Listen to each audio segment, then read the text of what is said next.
Le clap aussi? Ouais.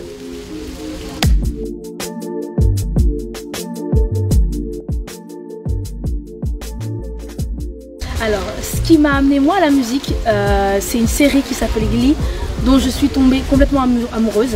J'adorais comment il revisitait des titres qu'on connaissait tous déjà, des chansons très populaires, et puis ben voilà, il la revisitait d'une manière assez rock ou pop, et j'ai adoré ça. Et puis en fait j'ai commencé à reprendre leurs reprises, et puis c'est comme ça qu'en fait ça m'a amené à la chanson, à la musique. Je décrirais mon style musical comme étant de la pop mélancolique parce que j'ai vraiment essayé de ramener cet ADN anglo-saxonne dans mes musiques et en même temps voilà, cette mélancolie, cette nostalgie, un peu ces grandes ballades et ces belles envolées. C'est pour ça qu'il y a beaucoup de violoncelle et de piano dans mes chansons parce que je trouve que souvent ça, voilà, ça nous donne cette émotion-là, un peu de tristesse finalement. Alors déjà, c'est vrai que quand on m'a dit le nom La Chavoterie, on ne sait pas du tout à quoi s'attendre. On se dit soit ça peut être un truc super, ça peut être un peu bizarre, enfin, c'est un nom quand même qui s'assume et qui se porte.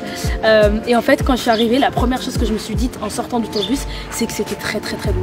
C'est un endroit où tu sens qu'il y a du caractère. Et nous les artistes, on aime venir dans des endroits qui ont des vraies histoires parce que même quand on chante dans ce genre d'endroit, j'ai l'impression que tout de suite en fait ça installe une ambiance que toi finalement en tant qu'artiste, tu n'as même plus besoin d'installer pendant le concert. Je pense qu'on peut allier tellement de choses aujourd'hui.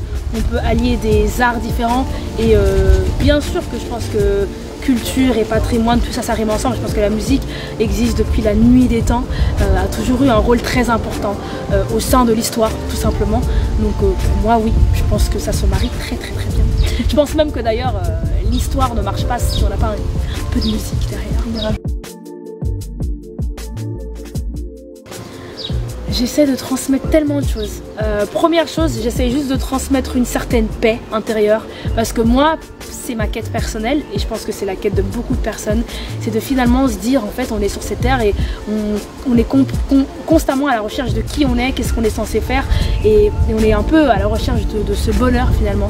Moi je préfère dire qu'on est à la recherche de la paix et à travers ma musique c'est ce que j'essaie de faire. Alors ça peut être à travers la joie, des chansons qui font danser les gens parce que danser c'est la joie, ça peut être à travers des chansons où je me remets en question parce que de temps en temps c'est pas toujours mauvais aussi de se remettre en question, de se dire là où j'en suis, qu'est-ce qui va pas et s'il y a des choses qui vont pas, pourquoi, et toutes ces choses là en fait, que ce soit du côté positif ou du côté négatif, ça va répondre à des questions on va dire existentielles. Pour moi c'est important et moi ça me permet d'être en paix avec moi-même parce que ça me permet de relativiser tellement de choses et moi c'est ce que j'essaye de faire à travers ma musique, c'est aider les gens à aller mieux, à se comprendre mieux et à s'accepter mieux aussi.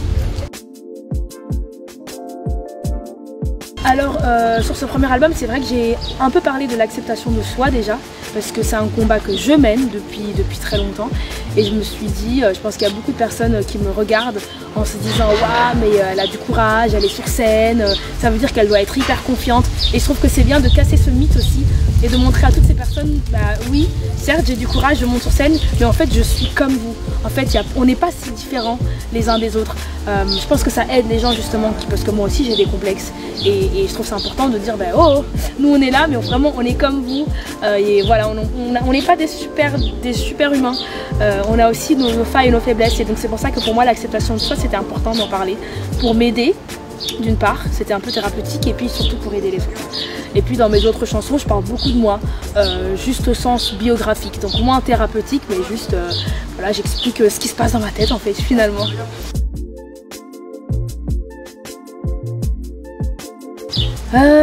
Jamais. Non, parce que c'est vrai que c'est mon rêve depuis longtemps maintenant d'être sur scène et de vivre pleinement de ma passion.